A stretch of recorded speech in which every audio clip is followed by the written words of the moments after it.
Prime Minister now. Bonjour tout le monde. Hello, everyone. Today, I want to start by highlighting some good news. Last night, Health Canada announced that it has authorized the first serological test for COVID-19 antibodies.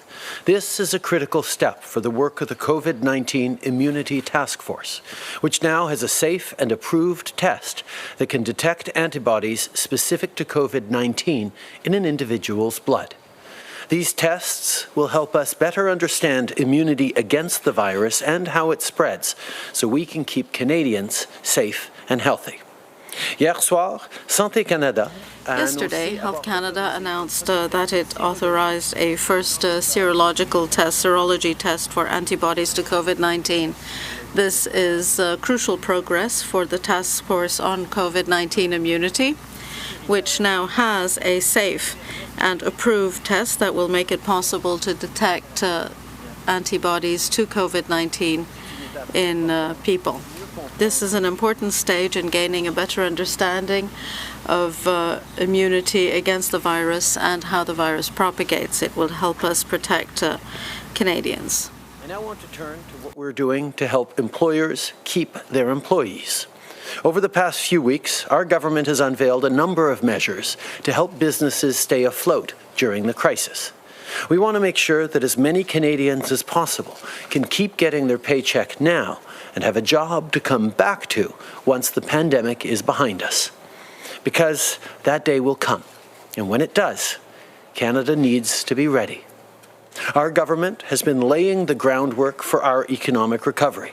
And we know that key to our collective success is maintaining the connection between employer and employee. So, to help businesses of all sizes keep people on the payroll, we launched the Canada Emergency Wage Subsidy. We also introduced the Canada Emergency Business Account to support those struggling with cash flow. These measures are making a real difference in people's lives.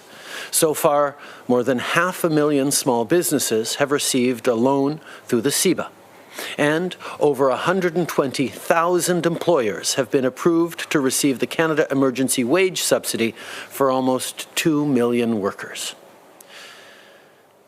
We also announced more targeted support for regional businesses, including those operating in the tourism sector and seasonal industries. We created a nearly $1 billion regional relief and recovery fund to ensure that they're also getting the support they need during this time. The funding will flow through the 6 regional development agencies, with a portion dedicated to the Community Futures Network to assist businesses in rural and remote regions. Today, we're releasing more details on how that money will be split between the Atlantic Canada Opportunities Agency, Canada Economic Development for Quebec regions, FedDev Ontario, FedNor, Western Economic Diversification Canada, and CanNor. And here's the bottom line. These organizations understand the economic realities and specific challenges facing both your region and your business. They can help you with your most pressing needs, whether it's covering costs or keeping your employees. So if you're struggling but did not qualify for other programs like the wage subsidy or the emergency business account, give them a call. They're there for you. Several weeks ago, we created the Regional Help Assistance and Relief Fund, which has almost $1 billion in its budget to help small businesses in rural areas or in tourism or seasonal industries. These funds will be dispersed through the 6 regional development agencies. Part of the funding will also be earmarked for community futures development to support businesses in rural and remote areas. Today, we'll be providing more detail on how this funding will be divided among the regions. Regardless of whether it's a FedDev or Community Futures Network, these organizations understand economic challenges on the ground in your regions and for your business. They can help you meet your most urgent needs, be it liquidity or problems keeping your employees. So call them, they are there for you. From the outset, our government has been focused on getting people the help they need as quickly as possible. We announced support not just for businesses and their employees, but for different groups of people who've been hit especially hard by the pandemic. A few weeks ago, we launched the Canada Emergency Student Benefit as part of our $9 billion plan to help young people get through the next few months. And today, I can confirm that students and recent graduates will be able to apply for this benefit starting Friday. To prepare for that, if you haven't already signed up for the My Account on the CRA website, it's worth doing this now to make the next steps go even quicker. J'ai aussi des nouvelles pour les étudiants et les nouveaux diplômés ce matin. I have news for students and new graduates. As of Friday, you will be able to apply for the Canadian Emergency Student Benefit. The new benefit is part of our $9 billion assistance plan to help you through the pandemic. Because of COVID-19, there are fewer jobs for students this summer, and you need to work over the next few months to help to contribute to your tuition and your expenses over next year. The Canadian Emergency Benefit for students will be there for you. You can apply as of Friday. In the meantime, however, do go to the CRA website and sign up for My Account. That will speed things up for you. This morning, I'd like to conclude by reminding everyone that they should follow recommendations by public health experts. We're talking a lot about gradually reopening the economy. We are all very keen to move on, but we have to remain careful. Stay home as much as you can, and do maintain physical distancing when you go out.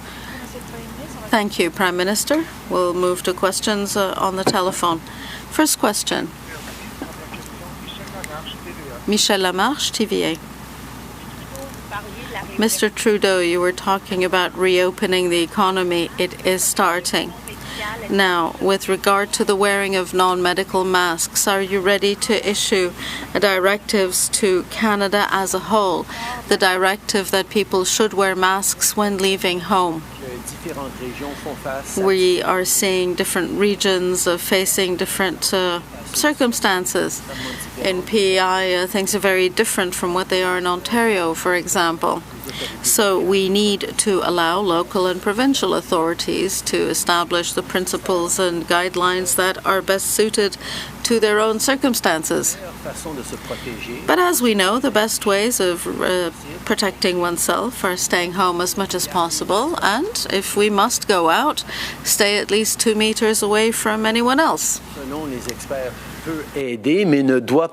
According to the experts, a mask can help, but does not replace social distancing. Michel, supplementary? Thank you. Last week at Trenton, you were wearing a mask, even though you could maintain distancing. Why did you do that?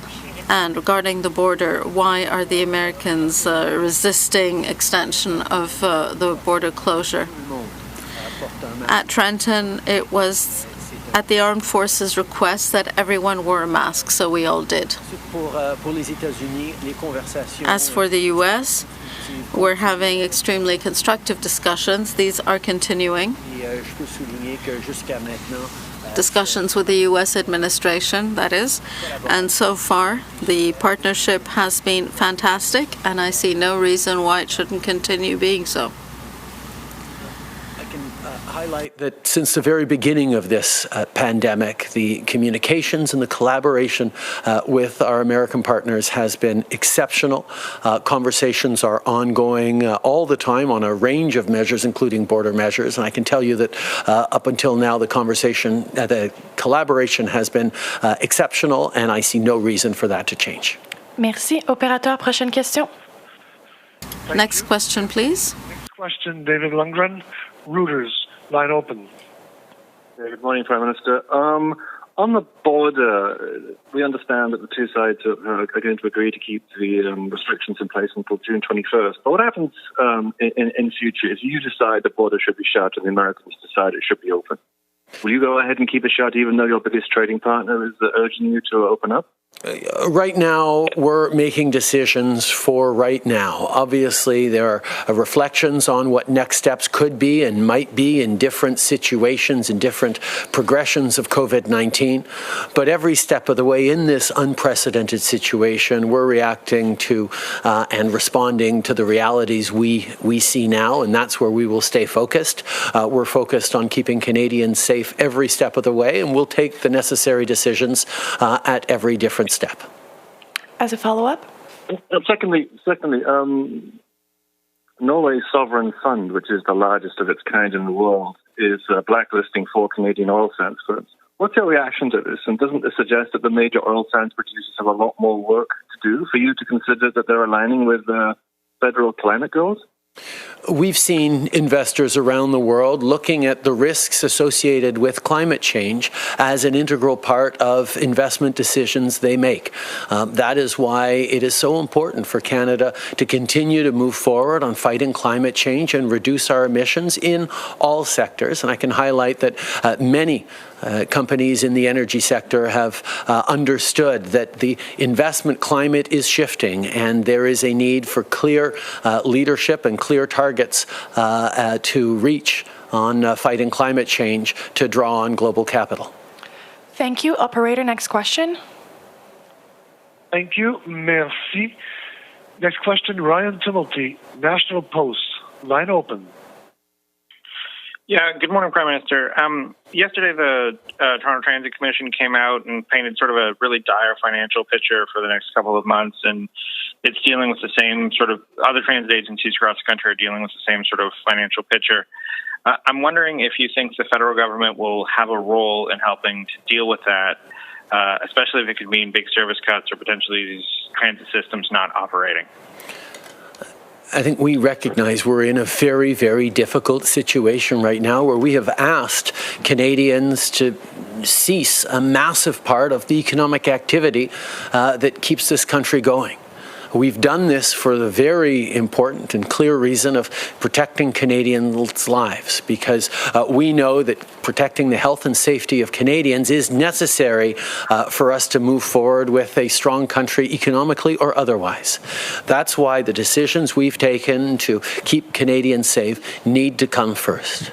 At the same time, we are looking at careful reopenings in gradual ways in different parts of the country, and the federal government will be there to support the provinces and other organizations and industries as we look to doing it the right way in a way that keeps Canadians safe. There are going to be a lot of very important and difficult decisions and delicate balances to strike over the coming weeks and months, and we will continue to be there to work with all partners to make sure that Canada is getting it right for Canadians.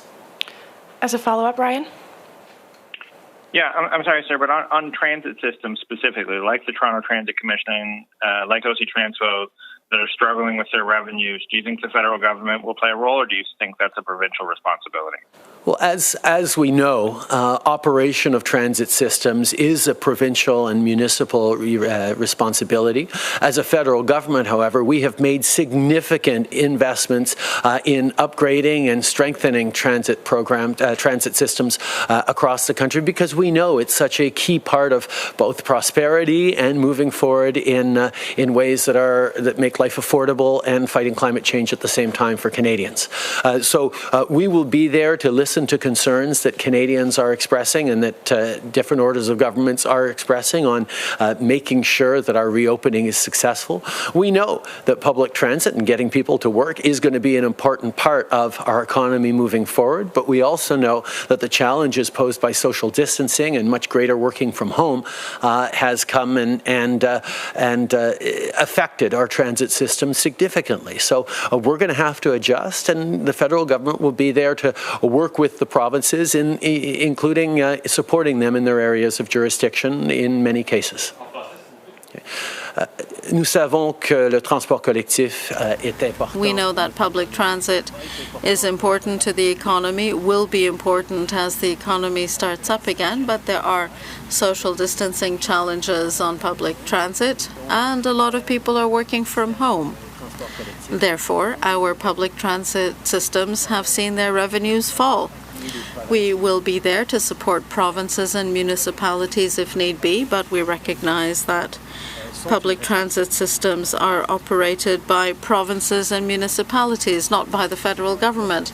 But, as I said, we will be there to help because we need Canada to reopen with success, in safety, but, of course, gradually.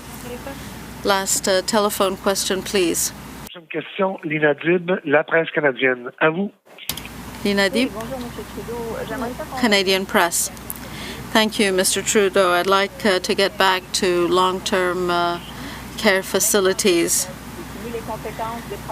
You said you want to help, but you don't want to encroach on provincial areas of jurisdiction. So are you just talking about transfer payments or some other kind of intervention? There are conversations to be had among the provinces, among different levels of government, and with Canadians to see why our seniors are in this situation and how we can prevent this from happening again. The federal government will be there to help. Sending in the armed forces to help in long-term care homes was a federal commitment, but it was done respectfully and in cooperation with the provinces. We will continue working with the provinces in a spirit of positive cooperation to make sure we do the right thing for Canadians. Supplementary, Lina? But I'm sure the Army won't be there long term. So when it comes to sustainable solutions for these long-term care homes, what are you thinking of as solutions if it's not sending more money? Given that the problem is now so apparent, why would the federal government not also focus on it? Lina, qu'on est dans une situation extrême. Lina, I think we all recognize that it is urgent that things be done now to help out in long-term care homes. That is what we're doing. That is what we're focusing on. But in the months and years to come, of course, we will have to focus on how our seniors are being cared for across the country and improve the systems that support them. The federal government will have a role to play in that, but it will be done in cooperation with the provinces and with respect for them. Officer yesterday said Americans pose a risk to us. So I wanted to know, when was the last time you talked to President Trump about the border, and what pressure is the U.S. putting on Canada to reopen? I think every country recognizes that as we control our domestic situation, we are vulnerable to international travelers. Different countries are facing different challenges, and as we manage the spread of COVID-19, we will want to make sure that we're not becoming vulnerable from travelers arriving elsewhere. That's why we made strong moves to close our borders, including to American travelers at this time. As we move forward, we will continue to work with the administration, and I can highlight that the work with the American administration continues to be constructive and positive. I have spoken with President Trump a number of times over the past weeks, and our conversations have always been very positive. Je pense que nous reconnaissons tous que en même temps qu'on protège. We all recognize that while we can protect Canadians inside the country with measures to contain the spread of COVID-19, we remain vulnerable to cases that could come from outside our borders. That is why we are stringently limiting international travel, including people coming in from the U.S. We will continue our extremely positive cooperation with the U.S. administration. I've spoken with President Trump a number of times in recent weeks, and those have been positive conversations. 2 months since you've started giving these updates. I know Canadians appreciate that. But for obvious reasons, we don't have a budget right now. The PBO says the deficit could reach $1 trillion by the end of the year. How much longer will Canadians have to wait to get a financial picture here of how much all of this is costing us? I think Canadians rightly expect us to be focused on the immediate and getting things settled so that Canadians can actually feel safe and look at careful reopening. But at the same time, we have been transparent every step of the way about the investments we're making, and we will have, of course, we will continue to share with Canadians our outlook for the future. We recognize, however, that the situation is changing incredibly rapidly, and a budget is usually something that projects what's going to happen in the Canadian economy for the next 12 months. And right now we're having a lot of difficulty establishing with any certainty what's going to happen in the next 12 weeks. We will continue working on this. We will continue to be open and transparent with Canadians as much as possible, but we will stay focused on helping people in the immediate as we move towards a better future. Nous savons qu'on est dans une situation sans précédent. We know that this is an unprecedented situation where things are changing extremely quickly. A budget and an economic statement generally make projections for the next 12 months or so. Right now, we're having a huge challenge just foreseeing what's going to happen in the coming 12 weeks. We will continue to be open and transparent with Canadians. We'll talk about our projections for the coming months, but at the same time, we will keep focusing on what we need to do right now to make sure that the future is as rosy as it can possibly be. Just to come back to Molly's issue about the border, federal agencies have to plan to maintain the current U.S.-Canada border agencies. Municipalities on the border have to make some plans about this. Can you sort of give them some assurance today that the U.S.-Canada border restrictions will stay where they are until the end of June? We are a good week away from the expiry of the current phase of our border restrictions with the United States. Conversations are ongoing, are constructive or productive. I won't make any announcements today, but I can say that things are going well, and we're confident about being able to continue to keep Canadians safe. And to come back again on Molly's question about fiscal updates and budgets, when we went through this, the crisis in 08-09, we had multiple fiscal updates. We've had lots of years where we've had multiple budgets because of elections or whatever, and it's really hard to understand why you couldn't have a budget now and update that budget in 3 months or even a month if you needed to. Why not a budget, or at the very least a fiscal update with the promise to update it in a couple of months? Again, we have been focused very much on responding to this unprecedented situation by getting money into the pockets of Canadians, of workers, of families who need it right across the country. Unlike previous recessions or economic downturns, this is a situation that has no antecedents. It is a completely outside health issue that has caused us to choose to cease a massive amount of economic activity in this country to keep Canadians safe. We continue to work every day on supporting Canadians. We continue to be absolutely transparent about the measures we're putting forward for Canadians, and we will continue to look for ways to keep people apprised on what we expect for the coming months. But as we say, things are changing extremely quickly, and we want to make sure we're putting our efforts where they are most useful, which is both sharing with Canadians everything we're doing as we're doing it, and staying focused on what we need to do right now. Good morning, Prime Minister. Tonda McCharles, Toronto Star. This week, medical research institutes across the country will begin to lay off 10,000 to 15,000 people who work on health research because they can't get the support of the federal government. They don't qualify for your wage subsidy program. And that's going to have a cascade effect even on the COVID research that's happening because these research institutes provide the infrastructure that supports that. So can you explain to me why it's not a priority to keep those critical employees tethered to their employer? On the contrary, Tonda, we have made significant investments in the hundreds of millions of dollars into science and research across Canada. We know that this is a crisis that is science-based. It's caused by a medical challenge of COVID-19, and we need to use science to get ourselves through this. That is why our investments in science, our investments in supporting graduate students, our investments in supporting research institutes have been significant and will continue. So I will follow up and look into this issue you're bringing up, but our focus is on making sure that scientists get the support they need made right across the country, and we will continue to do that. Thank you. Hi, Prime Minister. Tom Parry with CBC.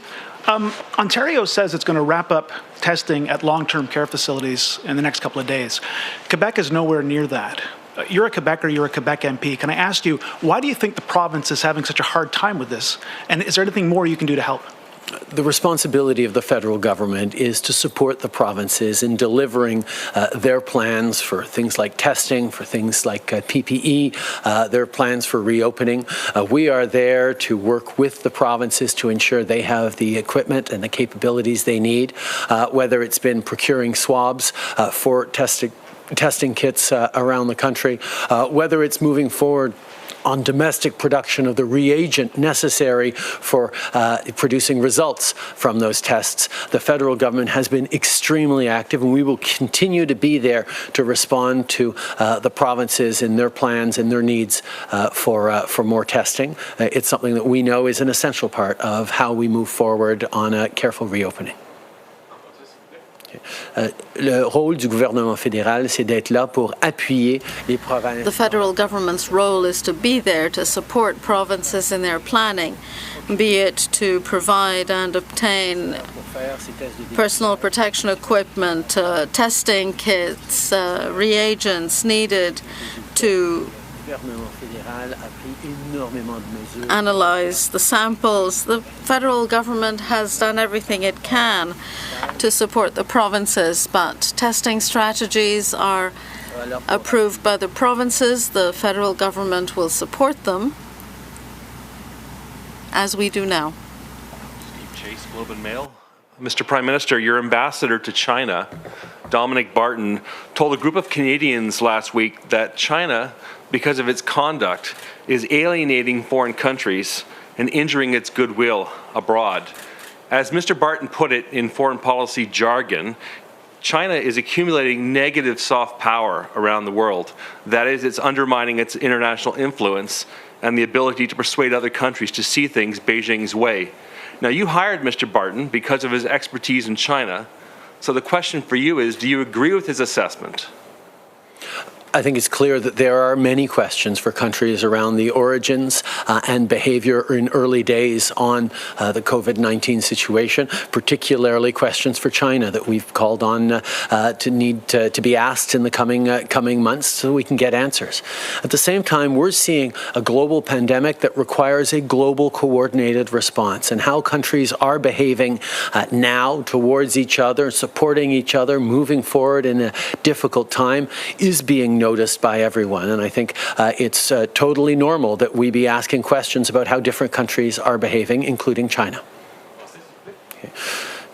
Depuis les débuts, nous savons qu'on va avoir des questions difficiles pour... Ever since the beginning of this crisis, we've known that there will be questions on the origin of the pandemic and on how it became a global issue. But we know that a pandemic requires a global response, so countries have to work together to get through the crisis.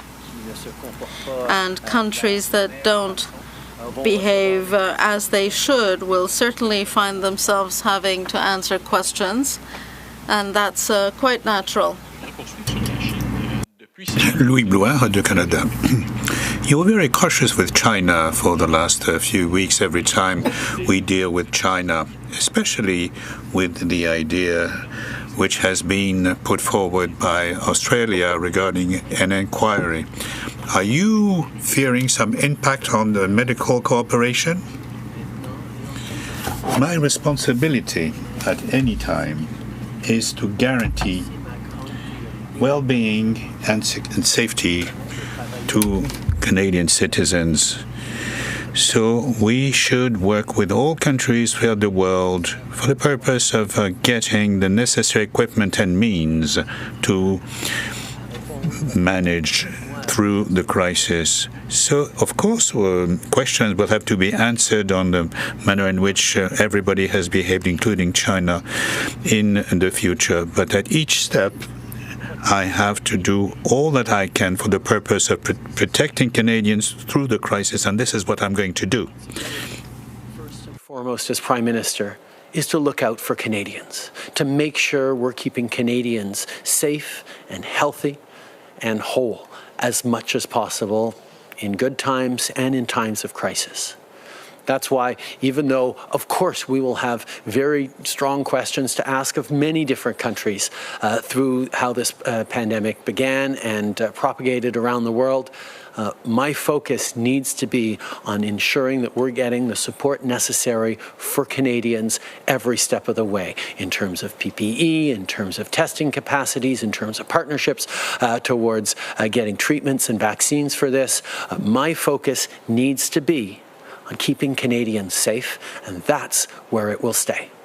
Merci beaucoup. C'est ce qui m'a fait la conférence de presse d'aujourd'hui. Merci tout le monde. This ends the press conference. Thank you. That's Prime Minister Justin Trudeau. He is going to be heading to the House of Commons later on today for an in-person sitting there. And he spoke about the Regional Relief Fund, details on that today. But let's start with Michael Couture. Mike, let's start with the border, because that's where a lot of the questions came from. That's where a lot of people's minds are. When will the Prime Minister reopen the border? And he has to choose his words very carefully, as every world leader does, when addressing the United States and the government there in the United States.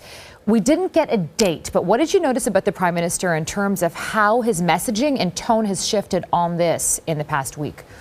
Well, he continues to say, look, we will have to make this decision in concert with the U.S. and that they continue to have good relations with the U.S. He also mentioned that it's not just about Canadians, but making sure we protect ourselves against travelers who could bring the virus into Canada. He also kind of, when our own David Akin asked again, it was multiple times that he was asked this, he kind of put his foot down and said, look, I'm not making an announcement today. We still have a week to go. We're going to continue discussing it with the U.S. But I think the Prime Minister is well aware of the pressure that could be coming from President Donald Trump, because, as we've said many a time, he wants to reopen his economy, and part of that may include Canada. But what the Prime Minister will have to do next time he talks to Trump, or next time Chrystia Freeland talks to her counterparts across the border, that's the Deputy Prime Minister, is she'll have to say, look, the goods can still flow over, you'll still have the economic benefits, we just basically don't want your people, if that's okay. And so that is the tightrope that they have to walk, in that fine line. But the Prime Minister trying to reassure everybody that the decision to do it would be about trying to protect Canadians. And he did allude to it yesterday as well, in terms of if any kind of traveler coming into Canada would want to come into Canada, that they would have to have some sort of a 14-day quarantine period. And that might be just enough to dissuade people. But the flow of goods and services continues. Those essential goods and services that go across our border with our largest trading partner continue to go. So I think the Prime Minister is looking at this and saying, we'll make a decision when we have to, and the talks are ongoing. But at the same time, there is that sort of difficult and delicate dance he has to perform. Clearly, and we know that the premiers of both British Columbia and Ontario do not want to see that border open anytime soon. Exactly. The other question is about tourism, because we do get a lot of tourism numbers, especially in the summer, from the United States. And we do have this nearly $1 billion plan to help small businesses. Will that help the tourism sector? Well, he made reference to the tourism sector when he was talking about that money and how it will be rolled out. One of the things that might happen is when you consider that it flows to all of these different regional diversification agencies, is whether or not they will start to look at, let's say, for instance, we keep on that example of not allowing tourists into Canada. If, for instance, provincial borders are maybe a little more relaxed or opened up, and then Canada sort of looks inward and says, maybe this is a good time to focus our energy on promoting Canada to the rest of Canadians. And hey, look, you can travel within Canada if you're a Canadian and start visiting different places. That is a possibility. The other consideration with this money would be that they would say any of these tourism industries that ramp up in the summer. I mean, one example here in Ottawa, the bus tours, frankly, any city that has a bus tour, they may be hurting, and that's maybe where this money goes to help those types of companies. But if there is a relaxing, if there is the possibility that some of these industries can restart again, there may be a mind to going at this, looking at it, well, maybe we should promote Canada to Canadians as a place that you can travel. If the restrictions are relaxed enough, that the government can say to Canadians, travel within your own borders, discover your own country rather than trying to go abroad, and do that this summer, towards the end of the summer. If those restrictions are relaxed, that might be a possibility. But we are already seeing, by the way, that $962 million, we're already seeing a breakdown. There have been press releases while the Prime Minister was speaking. So I'm just going to give a quick breakdown for people who are watching across the country. So ACOA, which is the Atlantic Canada Opportunities Agency, they're getting $110 million, which will flow to the businesses on the ground there. The Canadian Economic Development for Quebec region, so that's specific to Quebec, it's getting $211 million. I haven't seen any news releases yet for any of the regional agencies that deal with Ontario, but you can expect those to roll out. And in just about 20 minutes or so, Melanie Joly, who's the Minister of Economic Development and who manages those 6 agencies, will surely be talking about how that money will be flowing out. And it looks like the Prime Minister has decided those details will go to the ministers at that meeting so he doesn't sort of scoop his own ministers. Right. Speaking of money and numbers, $1 trillion. That is a number that's really hard to get your head around. The parliamentary budget officer told a finance committee yesterday it's possible that's where our federal debt could be this fiscal year. Tell us more. Yeah, and Farah, I just have to correct you when you do it. I think you have to do the Dr. Evil pinky to your mouth. $1 trillion. I'm kidding. Let's have a little fun with this one, can't we? Since it's not our money, right? I'm kidding. Of course it's our money. It's Canadians' money. So it's $1 trillion. He was asked at the Finance Committee yesterday, Yves Giroux was the parliamentary budget officer, by the Conservatives, asking whether or not it was possible that the federal debt for this fiscal year could top $1 trillion. Keep in mind, just a few weeks ago, the PBO had estimated that the federal debt for this fiscal year could be $252 billion when you add up all of the economic measures that this government has already announced. So in response to that pointed question, I'll read for you the transcript. Is it possible? Yes. Realistic? Yes. Certainly not unthinkable. So also, the PBO noted on Tuesday, when he was being asked about these very questions, that when he provided that $252 billion number, he was being optimistic about it. Now, the Prime Minister was asked today about some sort of a fiscal update, a budget. Our own David Akin had said, look, in past crisis and past economic downturns and recessions, we've had multiple updates. And the Prime Minister was clear. Look, we are looking right now at the health of Canadians, both financially and physically. So they want to make sure that Canadians can pay the bills, pay their rent right now. And they will sort of look at where how to pay for all this later. Not music to the ears of Conservatives, that's for sure, or people who are Conservative-minded and, Canadians who worry about this type of thing, obviously. My inbox has been full of people who have noted that it is important to them. And so when he continues to be pressed on it, the Prime Minister focuses on that, saying, look, this is really about the response now. And the reason he compares it to other recessions, and he says it's not a comparison. In other recessions, we kind of knew what the end would look like. This one, we have no idea. And I've spoken to officials at Finance Canada, and they have said to me, look, we would like to provide a picture, but consider this. We could give you a snapshot today, and it may not be worth the paper it's written on in a week. And for that reason, we are waiting until we have a better idea of where we are going with this crisis and where this virus is going. I mean, Farah, just think about it this way for a moment. You have provinces that are already thinking about reopening, and then Quebec is talking about delaying that reopening. So a reopening of the economy would obviously spur a bit more economic development, would put money into different government coffers. Mm-hmm. But if governments are even sort of tiptoeing back and forth and sort of hemming and hawing about whether or not they can do it week to week. Think about what the federal government is looking at this and how they're looking at this. They can't make a projection based on whether or not a province is going week to week to reopen. So that, I think, is why there's a difficulty. When you speak to the people in the finance department, they're just looking at this and saying, we're waiting for some sort of consistency in the economy and in society, frankly, and then we can provide a better picture of it. Everybody wants a plan, but this is, I know we keep saying this, unprecedented. This is fluid in every single sector. So, Mike, I'm going to let you get to work, because I know you want to find out where else that almost $1 billion is going, and we'll come back to you in a bit. But let's zero in on Travis Stanrad. Travis, one of the things the Prime Minister ended with was, support for PPEs. He talked about that. And we have been bringing this up for 8 weeks to the government in terms of the PPE shortage for frontline workers. We have had long-term care workers who have died in this country. We now have our first registered nurse who has died from COVID-19. What do we know about this nurse? So Brian Beattie worked at Kensington Village in London, Ontario. That's a long-term care home where there has been an outbreak. We know that 8 staff have tested positive. 5 residents have died at that facility. And Brian Beattie was a registered nurse, the first in the country to pass away from this. And as you said, Farah, Ontario has, along with all the other provinces, but Ontario particularly has struggled with long-term care homes, with PPE issues. This province had to call in the military to help deal with 5 of the hardest hit long-term care homes.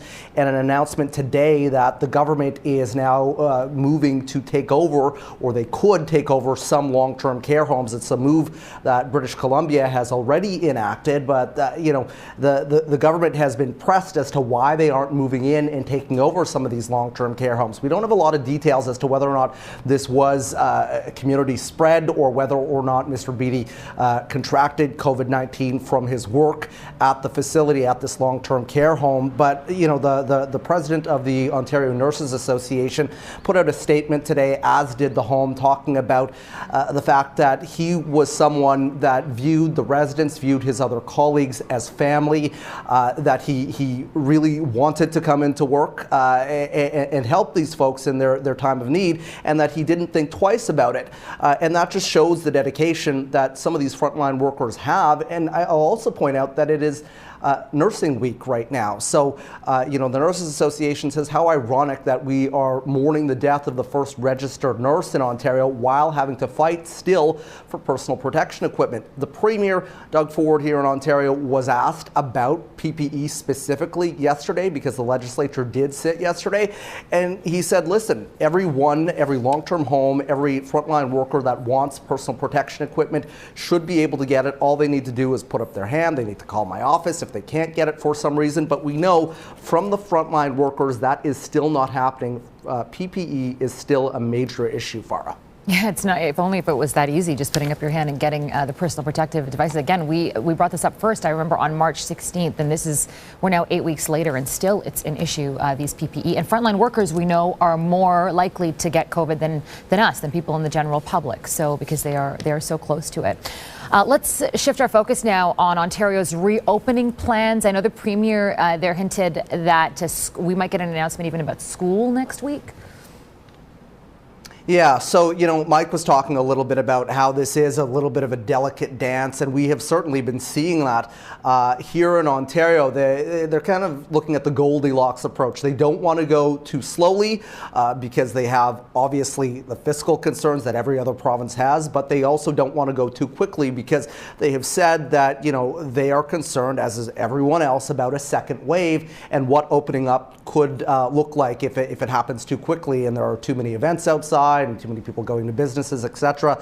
We found out yesterday that on Thursday, the Premier is going to make an announcement on what stage 1 of this 3-phased approach is going to look like to reopen Ontario. There are some businesses, just a few businesses, that are able to open fully right now. Garden centers, hardware centers, among others. But we could see on Thursday a target date to opening more like restaurants and bars and things like that. But again, the Premier very cautious when he's saying that they are going to be easing restrictions, that this target date is going to be advised by the Chief Medical Officer of Health, and the fact that they're seeing case numbers come down. Now, the trend has been fairly good here in Ontario over the past couple of days. We are seeing overall a downward trend, but they are cautiously optimistic that they can open things up. But they don't want to put too many specifics, too many hard details and dates on things, so that they may have to roll things back if the situation changes, which we know it can in a pretty quickly in an instant, Farah. You're right. Let's talk about something that's really a symbol of summer that's now closed in Toronto. That is Canada's largest fair, the Canadian National Exhibition. It has been officially canceled. I know my kids were really disappointed at this news because it's really a symbol, as I mentioned, of summer. Why is it being canceled now? Why aren't they waiting, Travis? Well, you know, they are, again, I talked about that second wave, and there are big concerns about large gatherings. The CNE is kind of the event in Toronto, in Ontario, that marks the end of summer, and millions of people go into the gates at Exhibition Place there and go to the CNE grounds. You know, it is much like the Calgary Stampede, which has been canceled already, the PNE out in British Columbia. But this is only the second time since the Second World War that the event has been canceled. So the president of the CNE Association said yesterday that they have to do this out of an abundance of caution, that these are unprecedented times and they have to take these precautions. We know that the summer is going to look very different here in Ontario. The big Pride Parade, that has already been canceled. They're looking at virtual ways to celebrate Pride Month. We know that the Caribbean Carnival, which is another huge event, brings in a lot of money to the Ontario economy. That has been canceled as well. And we're looking at the Toronto International Film Festival, obviously a huge event for Toronto. They are looking at different ways as to how they can do that, because that again happens in September. So the summer looking very different right now. And the Premier says even once we get through some of these stages, large events, sports gatherings, etc., may not be able to happen as planned. We might be seeing Leafs games, baseball games, Jays games happen without a crowd, Farah, which would be unprecedented again. Yeah, it is. It's a different world we live in. Travis, thank you. Let's go to Richard Zussman. He is in British Columbia. You heard Travis talk about the PNE also being canceled. But Richard, the province is reporting the lowest number of new COVID-19 cases in weeks. Tell us the latest coming out of Victoria.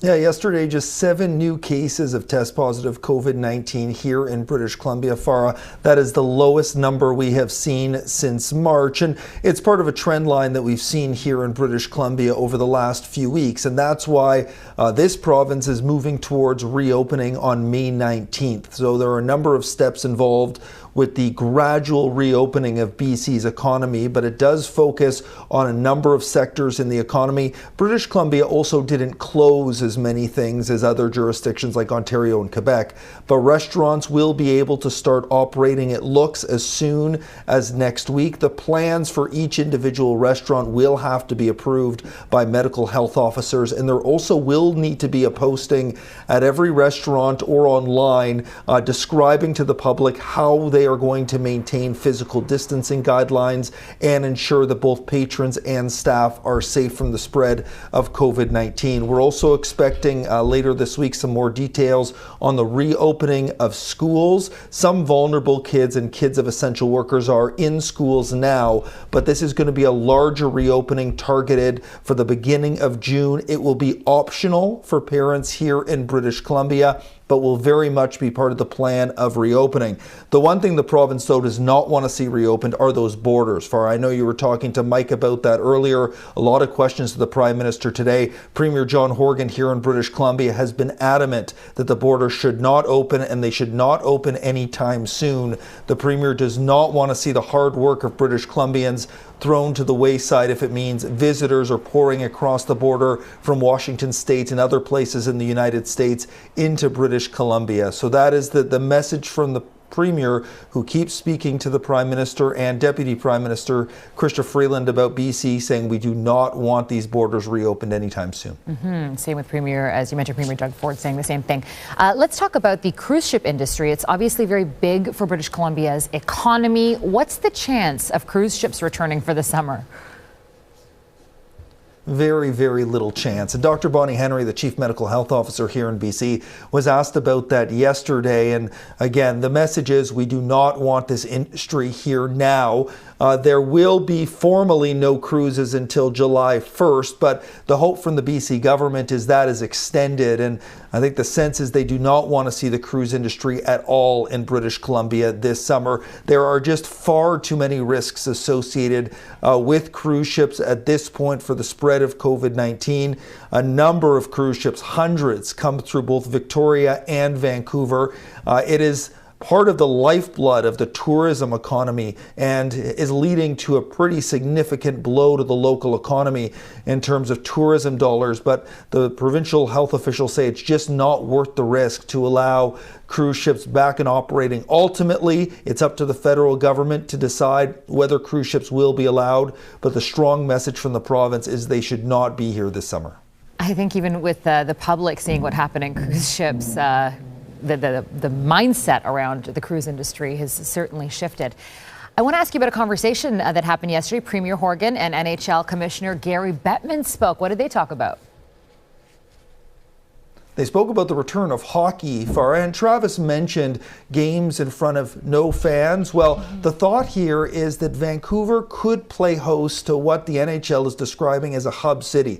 The league obviously hasn't decided yet if hockey will return to finish this season, but based on that conversation between NHL Commissioner Gary Bettman and Premier John Horgan, it seems like Vancouver is very high on the list as a possible place to be a hub city. The games would be played in front of no fans, but Vancouver and BC has been leading the way in terms of low rates of transmission, and also this province has a strong history of hosting and has the venues needed to host. So the sense is that if there is a place that could be chosen as one of the hub cities, Vancouver is one of them. But Premier Horgan acknowledged there's been no timeline yet from the Commissioner on exactly when a decision will be made if hockey will return, but there is a real prevailing sense for a lot of hockey fans at least want something they can watch on television. So this will be for broadcasting, not for in-arena games. But the other factor too, those borders, them being closed right now, is a concern and something that's being discussed, as well as mandatory 14-day isolation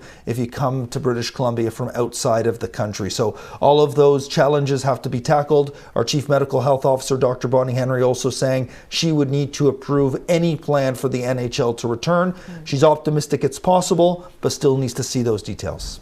Okay, sounds good. By the way, I love the artwork. Is that the legislature behind you? Thanks, Farah. On the left, is that your... It sure is, yeah. Oh, and then who made that?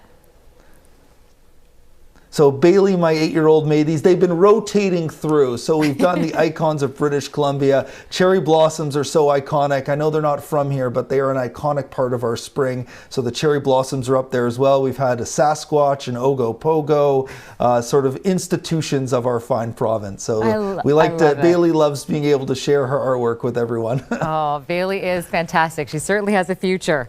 Thank you. Let's bring in Mike LeCouture now. Now, Mike, one of the things, I know you don't have artwork, kids' artwork behind you, though you do have kids. Maybe they could start making artwork. You don't like Parliament Hill behind me? I do That's like not Parliament good Hill, enough for you, Farah? maybe a nice picture, a nice sketching, by one of your kids. Stuff Say, at make my it a little bit desk. better. I don't know. Why? I got stuff in my desk. If my daughter's watching this, she's going to be terribly upset at you. I hope you understand that, Farah. But that's fine. Whatever. Why don't we talk about news then? All right, let's do it. What I want to specifically talk to you about is antibody testing. So we know that in the States, because we were just talking about the border, we know that there has been antibody testing in the States that hasn't worked. This is a very difficult test to get right. But this is really good news because Health Canada has approved a new test that Health Canada obviously thinks will work. How widespread could this be, Mike? Yeah, and so it's a serological test. So as you said, it's that blood test to see whether or not people have the antibodies. And the hope here is to know whether or not there is a proportion of the population who have either maybe had a mild case of coronavirus or just have the antibodies. And the reason that's important is because think about it this way. If a province is trying to restart its economy and is able to figure out within the workforce who already has the antibodies and who may be likely immune against COVID-19, then they can possibly possibly say, all right, you can go to work, whereas somebody who doesn't have the antibodies, we might want you to continue to work from home. So Health Canada has approved this one. A statement yesterday said further research will also help us fully understand the relationship between positive antibody tests and the protection against reinfection. Now, some have been calling this the gold standard of understanding the spread of the infection. And so the research, research has shown that when you do recover from COVID-19, there is a level of immunity that you have from the virus. It's just unclear how much and how long that lasts. And it's important for that possible second wave that a lot of people are anticipating. And the Prime Minister talked about that today and spoke about this testing and why it's important, highlighted that in his comments right off the top. And so it is a significant step forward. And that is something that I think a lot of Canadians have been waiting for when you consider a lot of the bad news that we've heard. At least there is some good today.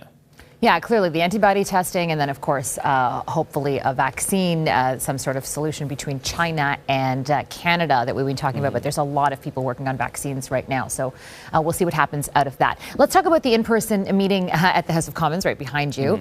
What do we expect to come out of that? I know Jagmeet Singh said this morning he wants to bring up sick leave. He wants everyone to have 2 weeks of sick leave so that if you're sick, you don't even consider going back to work because you're already getting paid. What else do you think we're going to hear about? Yeah, and frankly, there are a lot of workplaces that are already considering that type of thing, where if you start to come down with a case of the sniffles or something that maybe in the past you would, power through and say, oh, I'm okay. There are already workplaces that are saying there are rules in place. Look, no, you have to stay home for 48 hours. Even some say 14 days. One thing that I think that in addition to what Jagmeet Singh will be raising as an issue, I think that you're going to start to see the Conservatives go back on that $1 trillion price tag on the fiscal financial debt of the country for this fiscal year.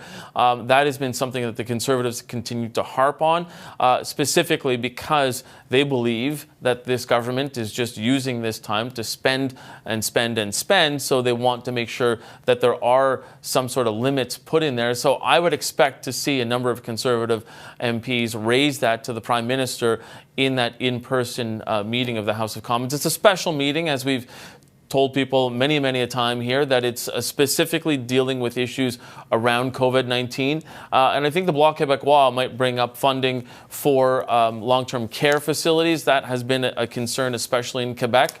So I expect that to dominate today.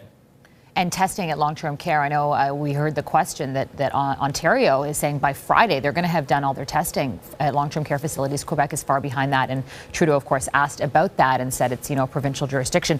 Also, no commitment of a fiscal update from the Prime Minister. How do things usually work? Yeah, I mean, normally we would have already had a budget laid out, right? So in March, we were expecting the full budget from the federal government. That didn't happen, and then they continued to figure out whether or not they can provide any of these fiscal updates. The Prime Minister asked about that at length again today, whether or not there will be one, why there isn't one. And this is something that, opposition parties continue to ask as well, but I think the answer will continue to be, we still don't know when the light at the end of the tunnel will be so that we can present a snapshot of where we will be going. Because as the Prime Minister said, a budget or fiscal update is normally a snapshot of 12 months ahead of time, and they don't even know what's going to happen next month. There is so much that we don't know. All right, Michael Couture, thank you so much. Thank you. Now, here's a quick update for you and recap of what the Prime Minister announced today. Trudeau was asked multiple times about whether or not Canada will extend the closure of the U.S.-Canada border. The PM would not answer. He would not give a date. He only said that he has spoken to Trump, several times over the last few weeks, and talks are continuing. They're constructive. The Prime Minister was also asked about why the government isn't putting together a budget or fiscal update, and you heard Mike say he said things are changing quickly. Thanks so much for joining us. We now return you to your regularly scheduled programming. Have a great day.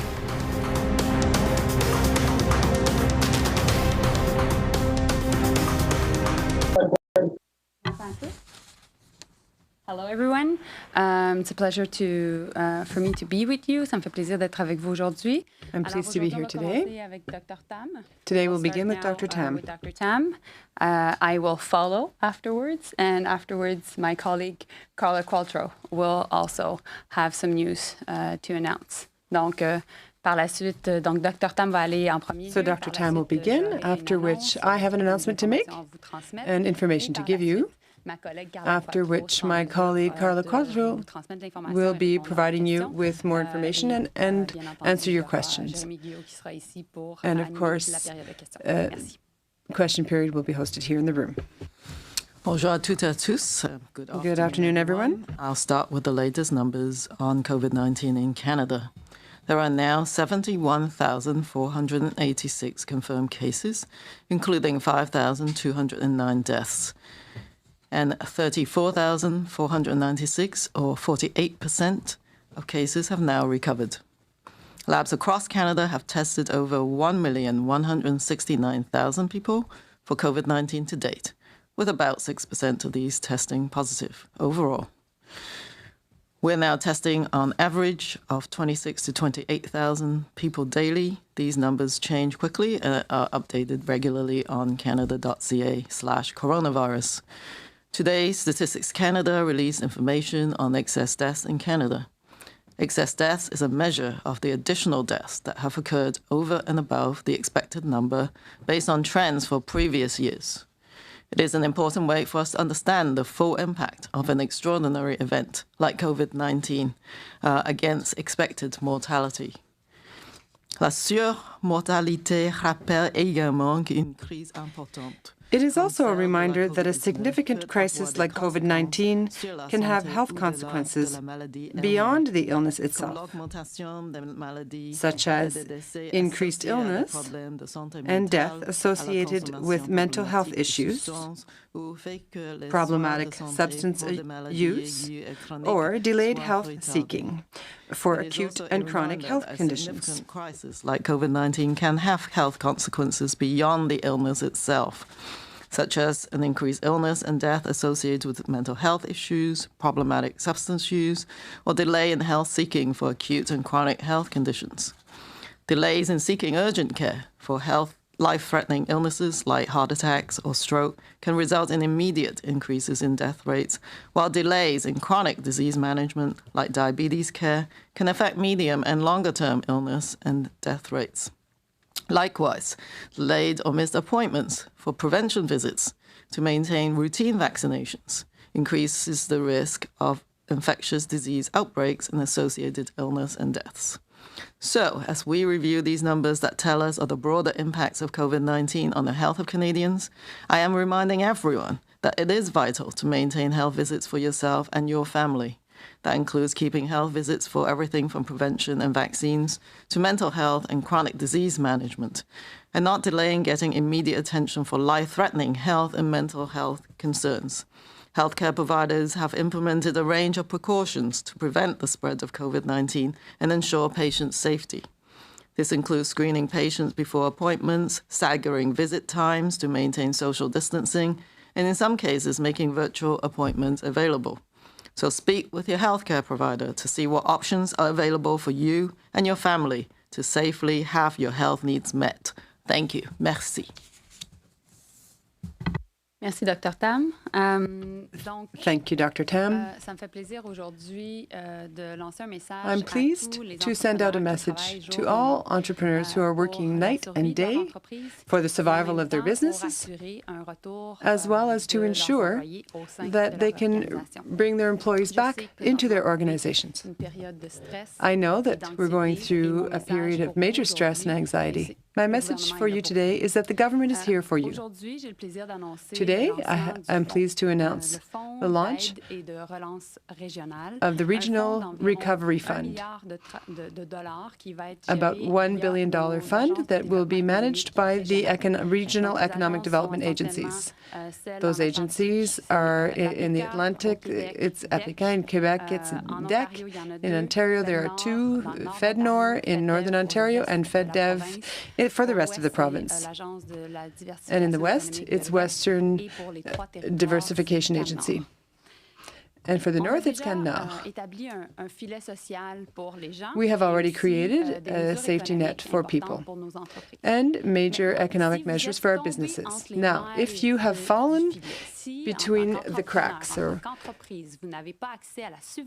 if, as entrepreneurs, or you do not have access to the $40,000 credit or to the emergency response benefit or other help measures, come and see us. Talk to your economic development agency, because we want to help you. If you are working in the tourism sector and you have no access to funding, if you are a business in Rivière-du-Loup or Promenade Fleury in Montreal, we are here to help you. Not only for the tourism sector, of course. There are many other examples I could give you, such as the high-tech sector or the manufacturing sector. The idea is that our agencies will be more flexible, will be able to adapt measures on the ground and be able to respond to your needs. We're doing this to relaunch our economy, to ensure that the economic recovery is fair to all. Is for all hardworking entrepreneurs that are working day and night right now for the survival of their businesses, and also to ensure that their employees are able to have access to a good job during and after the pandemic. So the idea right now is to provide solutions, because we know that you're going through a period of stress and anxiety. My message to all entrepreneurs is, and to all Canadians, is the government is there for you, and we've got your back. Today, we're announcing the launch of the Regional Relief and Recovery Program. This fund is a $1 billion fund that is there to help businesses. If you are a business and you fell through the cracks of the system, if you're not able to have access to the wage subsidy, if you're not able to have access to the $40,000 loan, the CESB account, well, come and see your regional development agency and we'll be there to help. In Atlantic Canada, it is a COA. In Quebec, it is DEC. In Ontario, in the north part of Ontario, it is FedNor. In the rest of Ontario, it's FedDev. In the west, it's Western Economic Development, WD. And also in the north, in the three territories, it's CanNor. So, for example, if you're in the tourism sector and you're not able to have access to funding, come and see us. If you're in the tech sector and you're a new startup, please feel free to contact FedDev and other agencies. Or if you're in the manufacturing sector, obviously, we're there to help. The idea is to make sure that we can offer enough flexibility and be adapted to regional realities. The agencies are close to the ground, have their eyes and ears close to the ground, and are there to help. So the goal of this program is to make sure that we restart appropriately the economy, and that we can have an equitable relaunch of our economy. Merci. Thank you. Now to my colleague. Bonjour, thank you. Carla. Can you hear me? Yes, very well. Go ahead. Excellent. Okay, well, good afternoon, everyone. I'm very pleased to be with you here today. Comme nous le savons tous très bien, as we all know very well, the month of May is when students across the country normally start summer jobs. Unfortunately, these are not normal times. Many student jobs are no longer available due to COVID-19, which presents a unique set of challenges for young Canadians. Be supported through these difficult times. That's why, on April 22nd, the Prime Minister announced the Canada Emergency Student Benefit, a direct support to students who are struggling to find work during the summer months and who are worried about paying their bills and tuition in the fall. I'm happy to announce today that starting this Friday, May 15th, students will be able to apply for the new benefit through the Canada Revenue Agency. To help manage the volume of applications, applicants will be asked to apply over 4 days, like we did with the CERB, depending on their month of birth, and can expect their payment in 3 to 5 business days from when they are deemed eligible if they're using direct deposit. If you're a student and have never filed a tax return, you'll need to call the CRA to activate your social insurance number so that you can apply for the CESB. You'll then be able to set up a My Account and be ready to apply for the benefit this Friday. The website will be going live today with clear details on who is eligible and what Canadians need to know in order to apply when the application process begins. Le PCUE pourra être versé de mai à août.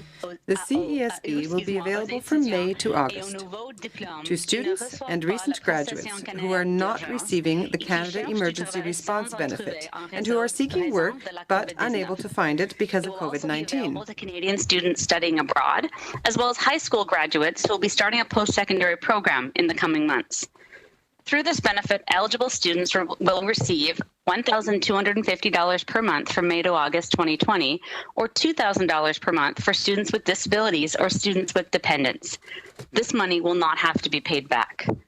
Just like the CERB, students can make up to $1,000 over the 4-week period for which they are applying. Cette prestation pour les étudiants pourra aider environ The CESB will be available to approximately 1 million part-time and full-time students who can't find work. Our government remains fully committed to supporting all Canadians, including the Canadians who need it most. Through important measures like the CESB, we'll continue to do what it takes. Thank you. Merci beaucoup. Merci, Carla. Donc, maintenant, on va y aller. Thank you, Carla. So we'll move on to questions. Thank you, Minister. This begins the questions. We'll start with the questions on the telephone. Operator. Our first question, notre première question nous vient de Hélène Bigotti avec Le Devoir. Please go ahead. À vous la parole. Yes, hi. Question from Le Devoir. My question is for Minister Qualtrough. It's regarding the benefits for students. 2 weeks ago, when this was discussed and voted in the House of Commons, opposition had problems with the benefit, and they wanted some changes, and that's why the bill that was adopted was pretty vague, and there was a promise that in the regulations there would be some additional details. You promised to the NDP that you would put it to $2,000 for students who have children, which you did. But you also promised to the Conservative Party that there would be a link between students and available jobs. And to the Bloc Québécois, you promised that the amounts of revenues that they could keep before losing the benefit could be changed, and could change from the $1,000 that was first decided. So I don't see in what you're announcing today any indication that you fulfill your promise and that you listen to the opposition parties. Can you be more specific about that? Well, thank you for the questions. It's super important to clarify. So maybe I'll go quickly through each of them. With respect to the concerns that we have direct links to available work, it's actually right in the bill itself that we have to direct students to the job bank, and in Quebec to the Quebec's equivalent. We have to tell students where they can find work, what jobs are available. With respect to the limit of income a student can earn right now by regulation, it's at the same as the CERB, but as I've said, as the situation evolves, we will continue to talk both on the CERB and the student benefit as to how we can make it easier for people to transition back into their work. And I apologize, I forget the third one. What was the third one? Oh, the NDP, but you did made the request. Okay. We worked really hard with the and we did thank you. I think the point is we worked really collaboratively on this, and by giving regulatory flexibility in this act, we can continue to respond quickly without having to go back to change the law itself. So are you saying about the $1,000 of revenues that a student could keep, which is the same as for someone getting the CERB, are you saying that could change in the near future? Is that what I should take it away from what you're saying? I wouldn't say the near future. I guess what I'm saying is, as we look as a government, as we head into recovery and as provinces open up their economies, there is regulatory flexibility in both cases for the CERB and the student benefit to monitor the situation and change accordingly as it evolves. But no, it would be very premature for me to say that that's coming anytime soon. Merci. Prochaine question, opérateur. Thank you. Merci. Our next question, notre prochaine question, is from Jim Bronsko with the Canadian Press. Please go ahead. À vous la parole. Mr. Bronsko, please unmute your line. Yes, thank you.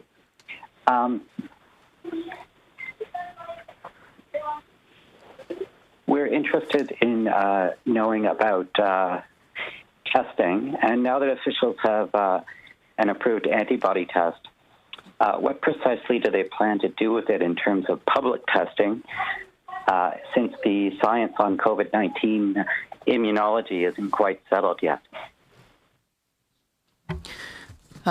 This is Teresa Tam. I'll answer this question. So yes, Health Canada authorized the sale of the first COVID-19 serologic test. So that's a test for your antibodies or your antibodies to the virus itself.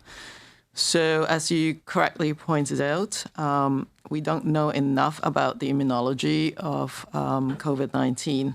And these tests, in general, test for antibodies that appear days or weeks after the infection. So they're good as a look at what the proportion of the population has been infected, for instance. So the approach that we're taking in Canada is to use these tests, first of all, in the context of population studies.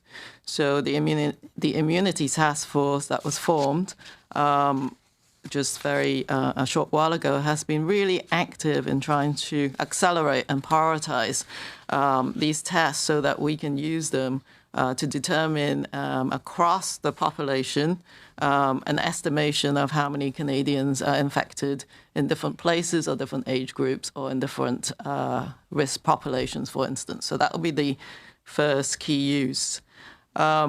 And at the same time, together with research organizations and funders such as the Canadian Institute for Health Research, we have to study the immunology, the immune response to the virus at the same time.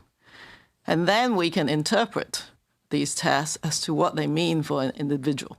So it is a little premature to be able to use these tests and interpret them on that basis. From a population level, these tests will be used in conjunction with the PCR tests to look at how they can be incorporated then into wider testing strategy. But right now, under the collaboration of the Immunity Task Force, our priority is focusing on the population survey. Also to understand there are designs of these studies over time as well, to look across at least 2 years time span to see how the population changes in terms of their antibody response. That will give us even more information about how effective are these antibodies at protecting someone maybe against a second encounter of the virus, and how long does immunity last for. So I think it's a great news that the first test has been authorized. I also feel that we are benefiting from some of the information coming from other countries where they have had some experience with serologic testing. Some of the tests didn't perform very well. So we are sort of learning from that experience as well. En suivi? Okay. Yes, thank you. I'm not sure who is best placed to answer this one, but once the economy starts to reopen, more people without sick leave benefits are going to be returning to work, as you know. What will the government's role be in making sure they can stay home when sick without being penalized for doing that? I'm happy to weigh in on this one. So we're very aware that a key component to our return to work safely and positioning businesses and workers to feel confident they can go back to work will be making it easier to choose to stay home if you're feeling sick, or if you're not well, or if you're worried about having been exposed to COVID. So we're working actively with the provinces. I know this is the discussion that's happening between the premiers and the Prime Minister to see how we can help. As you know, right now under the CERB, if you're sick or if you are quarantined, of course, you can access the CERB, and we're going to look to see how we can continue to support Canadians moving forward and in what way we can best do that. Merci. Dernière question au téléphone, opérateur. Thank you. Merci. Last question on the phone. Notre prochaine question nous vient de l'INADIP avec la presse canadienne. Please go ahead. À vous la parole. Question from La Presse Canadienne. Oui, bonjour, question. My question is for Minister Qualtrough. If you could answer in French, that would be greatly appreciated. Could you please tell us, in practical terms, how you're going to match students with the available jobs? What is the federal government going to do precisely to fulfill this promise made to the Conservatives? Answer. Thank you. That's a very important question. We certainly don't want to do anything to dissuade people from going back to work. And for students, there will be opportunities, we believe, to work across the country this summer. So one of the measures we've created was an additional 1,600 jobs across Canada. When we created the application for the CESB, we also told students about the job bank, which is Excuse-moi, je ne sais pas comment l'expliquer en français, mais c'est... I'm sorry, I'm not sure how to say it in French, but it's an opportunity that shows all the available jobs to the students. To the job bank and help them become connected with employers. Mel? Mélina, essentiellement, ce qu'on va faire, c'est qu'on a créé un portail. Essentially, what we're going to do is that we've created a portal showing the various job offerings. And in the context of the CESB, those who wish to apply first will have to go through the job portal and therefore see what jobs are available in their own regions. And that's what Carla has just explained to you. Answer, thank you. Question, so if I've correctly understood, there won't be any obligation on the students' parts. They will be able to benefit from the information, but will not be forced to apply for a job and have it refused, have their application rejected before they can apply for the CESB. And could you also explain, because the students finish their school year at different times, I imagine this is only for students who have finished university, because CEGEP students have not yet finished school. Carla, please unmute yourself. We can't hear you. Excuse-moi. Answer, I'm sorry. It depends when you finish your studies, indeed. So for students who are still in high school, it will be available for only 2 months. But for post-secondary students, it will be available for 4 months. We're not going to force students to accept a certain job, any specific job, but they do have to affirm and attest with their application, that they are actively seeking employment, that they're not refusing any jobs, and that they're actively seeking employment. Please, Mike from Global. Thank you.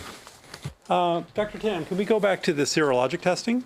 How confident are you that these tests can provide officials with the information needed to help people affected by the COVID-19 stuff? Well, I think serology tests, that's tests for the antibodies, will play an important role. We just need to be able to use them wisely, if you like, or smartly right now, which, as I've talked about, involve using them for population basis, but then at the same time study the immunology so you can interpret these tests for individual basis as well. I have to say that, Health Canada is trying to authorize the sale of these tests as carefully as they can to determine that the tests that they do authorize have met certain levels of criteria. But according to Health Canada's guidance on the serologic tests, a condition is applied to the authorization so that in order to monitor the ability of these tests to perform once they're being used in the healthcare system. We've seen how some tests perform in a lab system inside the conditions of the laboratory, and then they're used in the real-world system. How do they perform? How specific are they? Can they actually detect the specific COVID-19 antibodies or not, and also their ability to, their sensitivity or the ability to detect the antibodies when they're present. So I think all of that remains to be seen, which just means that we need to evaluate and monitor these tests as carefully as we can as they are implemented, whether they be part of these studies, which is the best way to monitor their performance, or otherwise. But so that's where we're at the moment, but it's great that we now have the first test. Thank you. And what are the next steps to rolling this out on a countrywide basis, or what's the plan? Yes, so as I said, the Immunity Task Force has been formed. So they've been working really, really hard to try and accelerate the process. And so they're trying to do this in a matter of the next couple of weeks. They were targeting about, I would say, by mid-May to scale up some of the fundamental work on the field work on immunity. So I think right now, the foundations are being built now that you have the first test. We're hoping to see some of rapid implementation of the actual population surveys, both general and those focusing on sort of specific communities, geographies, occupational group. And so I think they're just working as fast as they can, and hopefully this will be, quite rapid in terms of its rollout. And we're participating in provinces and existing research networks that have already been formed to look at immunity as well. And so it's a bit of a big partnership, and it, of course, involves many researchers across the country. But what we have to do, I'll just reiterate that we want the top quality immunity test identified so that you can actually do this properly. Thank you. We'll now go to Molly from CTV. Hi, Molly Thomas, CTV National News. My questions today are for Dr. Tam. Dr. Tam, how important is it to test asymptomatic people like Alberta is now starting to do? I mean, are you advising this right across the country, and do we have the capacity for this to roll out nationwide? I think that's the capacity question is an important one as well, but and also one of equity. I mean, obviously, we want to make sure areas that don't have access or good access to laboratory testing all have access to that. I think we are updating our laboratory guidance as well. So with provinces and territories, all the chief medical officers, all the public health laboratories and experts, as I've said, lowering the threshold to test anyone with even mild symptoms is really key to just broaden and widen that net really, really well. And also for high-risk situations. For example, in certain settings, like not just long-term care, but maybe in homeless settings, in our correctional facilities, in some of our Indigenous populations, the moment you see someone who's sick, very rapidly testing them, and then testing even the asymptomatic contacts within some of those settings would be important. For example, in some settings, people can't tell the symptoms very well, or they may not have symptoms. So those are the priority asymptomatic people to be tested. And contacts, really, of cases or in the context of certain outbreak situations, you would want to look at the testing of asymptomatic people. Certain work sites, for example, that experience outbreaks, for example, the meat packing plants, you would want a very low threshold to test even the asymptomatic people in that setting.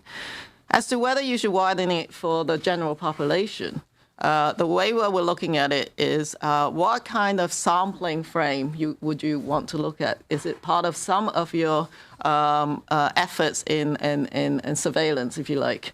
So right now, a number of provinces are discussing, well, if they have the capacity to just look at population-based and community-based testing, they're looking at those protocols. The key is that we would like to learn from across the country and the provinces who might be implementing some of these pilots, if you like, that we learn from them and see exactly what happens with the test results. And so I think that's the most important thing. But for sure, widening the net by lowering the threshold for testing people with mild symptoms will be the first layer, and then looking at what else can be done. My second question has to do with masks, Dr. Tam. Obviously, there's more people out and about with the loosening of restrictions around the country. Quebec's premier was encouraging everyone in that province yesterday to put a mask when they walk out the door. what are the new rules? Are there new rules here? I guess is my question. I mean, should I be wearing a mask right now? Should you be wearing a mask right now? Or is there any kind of uniformity around masks in Canada? It's a topic of great interest, I would say, all across the country. And again, with the Chief Medical Officer of Health, we're looking at this in the context of reopening or the economy. And so I think our collective thinking is still that it depends on the disease activity in your population. So according to the epidemiology and whether there's actual community transmission in your jurisdiction, it is recommended that you wear, or in the general public anyways, wearing of non-medical mask or facial covering in situations where you cannot maintain physical distancing of less than 2 meters. Some of those examples are public transport, or when you are doing certain types of retail shopping or grocery shopping, for example. But it does depend, because some jurisdictions say, well, we actually haven't had any community transmission. So in our situation, it doesn't apply as much as if you were in the middle of a much more complex, crowded city where the situation for maintaining the 2 meters is a problem. We also discussed the complexity of implementation. C'est plus facile à dire qu'à faire, comme toujours. It's easier to say, easier said than done. Recommendation. But when it comes to implementation, there's a lot of complexities, not the least of which is that we did not want to discriminate or adversely affect vulnerable populations who may or may not be able to do some of the social distancing or physical distancing measures, and make sure they actually have, if you're recommending masks, you would have to make sure that people have access and be able to implement that. So I think the concern was that we must not inadvertently increase that divide and that the support that's being provided. And so there's a lot of careful thinking that needs to be done. But, I've just talked about the general overarching recommendation. And I think the other thing is that we keep having to sort of reiterate that there are tried and true measures that everyone must remember. This is going to be a difficult period for people to remember. Number one, staying home if you're sick. Number two, wash your hands frequently. Number three, cover your cough, of which adding a layer of protection, such as a non-medical mask, is an added layer of protection that people can consider under those circumstances. And so I think it's different layers of protection, but I think must not forget all the other layers is the fundamental piece that we would like to communicate. Thank you, Dr. Tam. We'll now go to last question in the room before we do a final round on the phone. Julie? Julie Van Dusen, CBC. I have two questions for Dr. Tam. The first one I'll have to read. It was provided by a colleague. Ontario has updated their case definition of COVID-19 to include multi-system inflammatory vasculitis in children, which appears similar to Kawasaki syndrome. How significant is this? Is this the first province or territory to do so in Canada? So again, with all the chief medical officers, we've been looking at a broadened list of symptoms or clinical conditions for considering for COVID-19. I think that pediatricians and others have already been alerted to this potential condition, multisystem vasculitis syndrome, or variants of Kawasaki disease. So it's really an alert to clinicians to think about what might be the underlying causes, because it's not specific to COVID-19. Kawasaki-like syndromes can be as a secondary effect, or your body's reaction or inflammatory and immunologic reaction to viruses and other infections. So it's not specific, but it is important to catch people who are presenting with these syndromes and further determine whether COVID-19 could be a cause. So I think it is consistent with the broader thinking across the country. One follow-up. And my second question is, I've heard you numerous times expressing concerns about the calamity that's going on in long-term care homes. And so as the head of public health agency, I'm sure you've thought about this a lot. So I guess I'm wondering, do you think it would be best to put them under the Canada Health Act? Would it be best to have a dedicated transfer with strings attached? Well, I'm asking you as a health professional. With strings attached, i.e., if you have too many people to a room, you don't get money. If you have no inspections, you don't get money, that kind of thing. If not these two ideas, which are floating around, what's the solution? Yes, as I've said, that the key, very tragic characteristic of our COVID-19 crisis is the impact on long-term care homes. And so, obviously providing the necessary guidance and ways to prevent the introduction of COVID-19, as well as the ways to rapidly address any outbreak, is of paramount importance at dealing with the outbreak right now. And I think going into the future, we must not let these lessons sort of be forgotten. So I think improving all of those standards and conditions for our seniors is very important. It's not just long-term care homes, seniors' residences and other places where we support our seniors are very important. And also the workers who work in those settings, including as much as possible reducing transfers between these settings will reduce the transmission of infectious disease. And so I think, really be able to review all of the lessons learned from this situation is important as we move ahead. And so I'm sure ministers will be discussing these in the context of their plans going forward. So you have no view about whether they should go under the Canada Health Act? You have no view? I think that's best left to our policymakers, for sure. We'll go for one final round on the phone, please. Moderator. Thank you. Merci. Our next question, notre prochaine question, is from Carly Weeks with the Globe and Mail. Please go ahead. À vous la parole. Hi, this is for Dr. Tam. You had mentioned off the top about the report on excess deaths. So what we saw today from StatsCan, it doesn't really show any real spike in deaths in Canada, at least up until the period that they looked at. It also doesn't provide a cause of death or other important markers.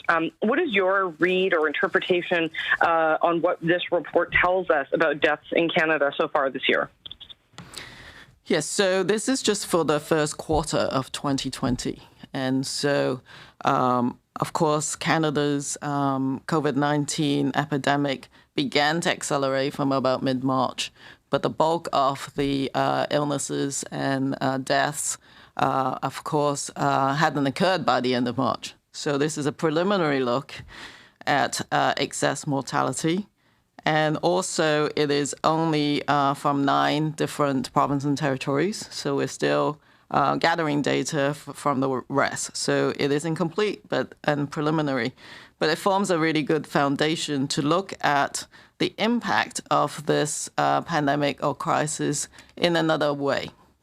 The actual benefit of looking at excess deaths is, the fundamental question we're asking is, well, what would occur if this event had not happened? So what would have occurred in the number of deaths if this event had not happened?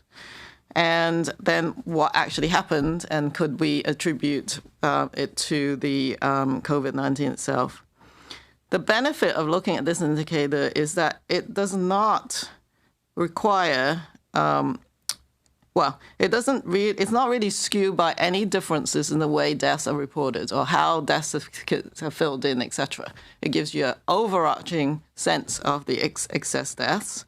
And it also allows us to look at the full impact of this pandemic, whether direct or indirect. So we can talk about the direct impact of the virus, but there may be other illnesses or conditions that have increased as a result of this pandemic. So it gives you a more fulsome picture of the full impact of the pandemic itself. And so I think I see it as a preliminary sort of baseline upon which we can sort of build on. And StatsCan have said that they will be updating these tables on a monthly basis. So we can look at what happens. And I'm particularly interested in the month of April when that becomes available, because that's when a lot of the illnesses would have occurred. So maybe I'll stop there in case there was any further questions. Well, I just have one really quick follow-up. So I've spoken to some epidemiologists today who say that, while it's a great baseline, sure, the lack of, cause of death or, place of death, such as hospital or home, it doesn't, it makes the report really limited. And that if this data doesn't become available soon, and most of the time this kind of data is only available a year or two after the fact, it's really not going to help us at all when we respond to COVID-19. So, they're concerned about this. They say it needs to be addressed. How do you respond to that? Well, I think this is one set of data which comes from vital statistics offices of provinces and territories. We have to, as you said, and I think the concern from a number of epidemiologists or policymakers that we do have to have better data. So again, working with StatsCan, trying to improve the data on the actual COVID-19 cases. I see excess deaths as adding to that dimension, and that from this perspective, I think it's not one single indicator that's going to help us. What I have to say is it's true that mortality data usually comes after a lot of confirmations and the gathering of information and not as timely basis. But I see that vital statistics officers are trying very hard. Giving us the first quarter is actually something that is quite an extraordinary effort, however limited it is.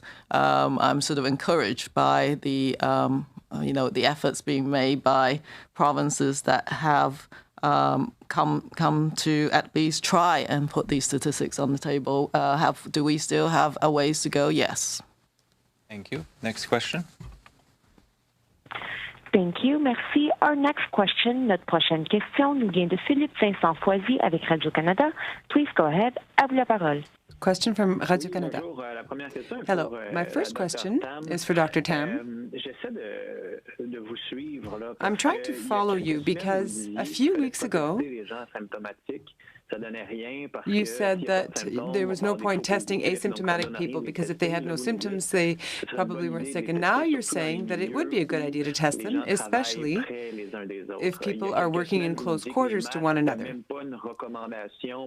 And then with masks, it wasn't a recommendation because you said it didn't provide much benefit. And now you're saying that it is a good idea to wear masks. Can you explain to us how you've changed your position in just a few short weeks? Answer. The most important thing is to test all people with symptoms, no matter what the severity of their symptoms. So even for people who just have small symptoms, as if they had a cold or a headache, for example, it's a very good idea now to test all people with symptoms. That is the first strategy. But in certain contexts, for example, if there's an outbreak in an environment that is high risk, such as long-term health care homes,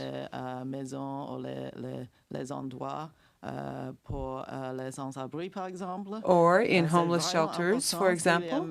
It's very important if there's even a single case of COVID-19, it's important to test all the people in that environment, even those without symptoms. Other than that, there are some pilot studies, for example, in other populations, for testing asymptomatic people.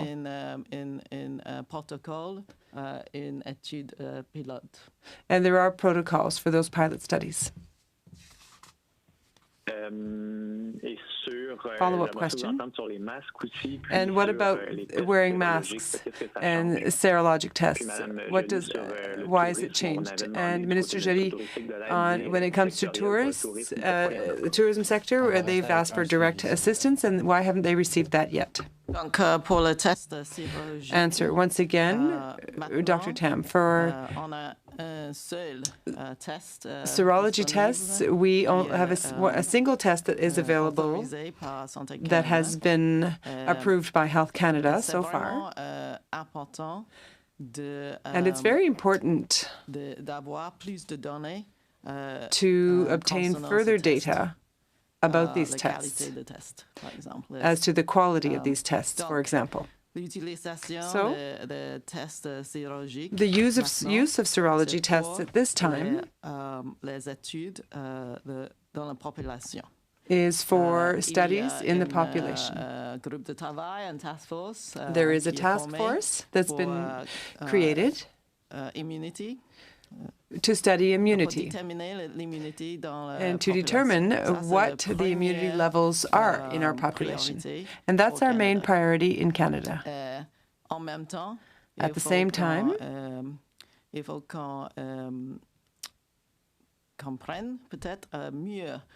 we need to better understand the immunology, how antibodies increase in a person's body.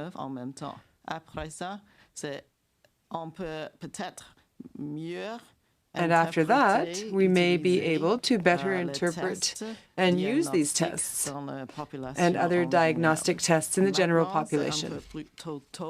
It's a bit too early right now to deploy serology tests when it comes to the tourism sector, for example. So I think I did respond before with the serologic test, which is, obviously right now, the performance of these tests needs to be carefully monitored. We're primarily using the serologic test right now in the context of population health, population studies, these cross-sectional population studies to determine who has got infected, but also to increase our research on the immunology or the immunologic response in the human body, which would then help us interpret individual diagnostics. So really right now it is too early to interpret what those test results might mean on the so-called immunologic passport, I think.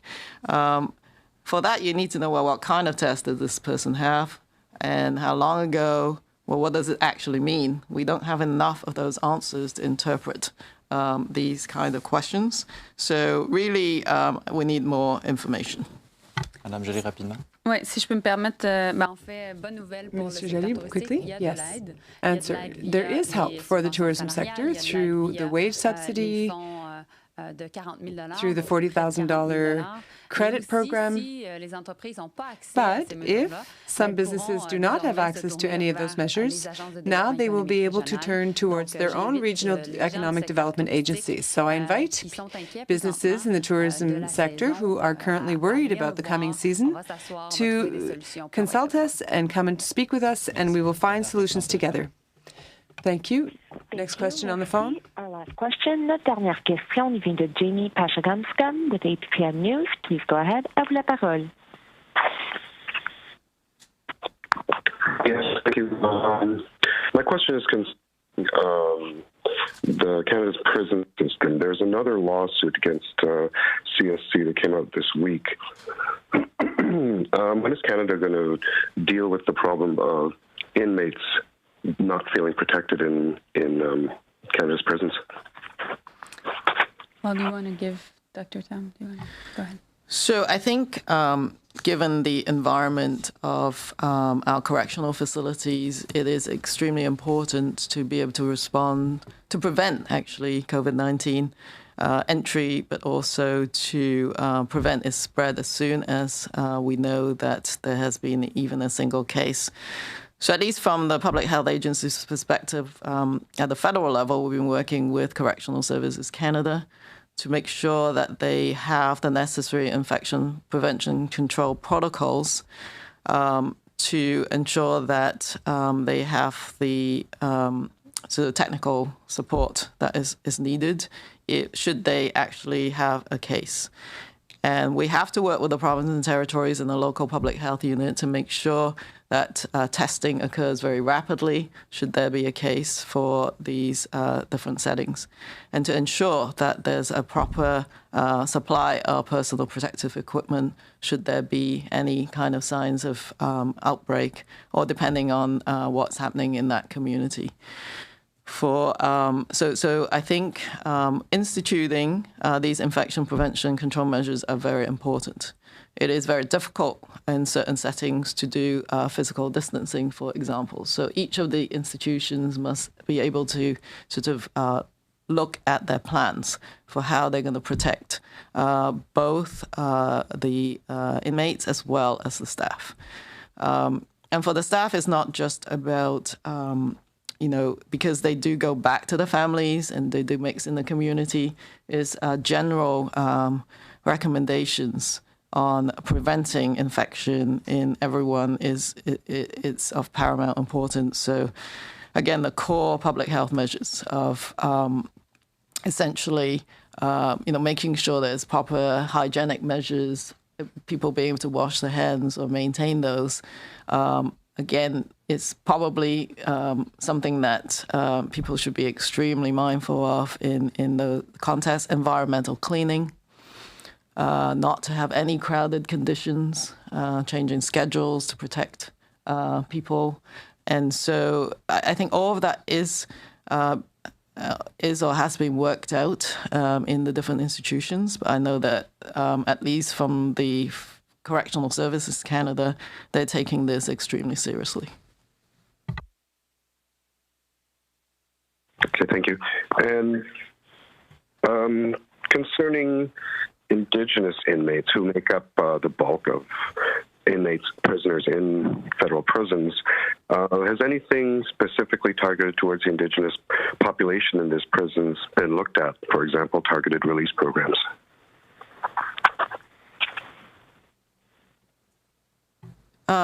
I'm uncertain about release programs, but what is important, I think, is the recognition at the public health level that anyone who is being released from different correctional facilities must have a plan, including plans for quarantine or isolation as appropriate, because I think Indigenous peoples are overly represented. If they go back to a community that isn't prepared, then they need to be able to prepare with their own infection prevention control measures. So supporting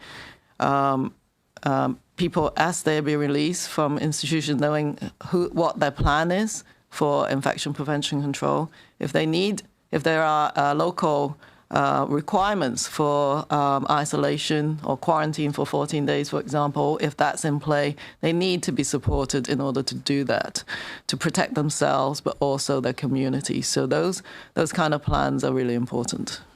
Merci. C'est ce qui conclut la conférence de presse aujourd'hui. This brings today's press conference to an end. Bye, Carla. Merci.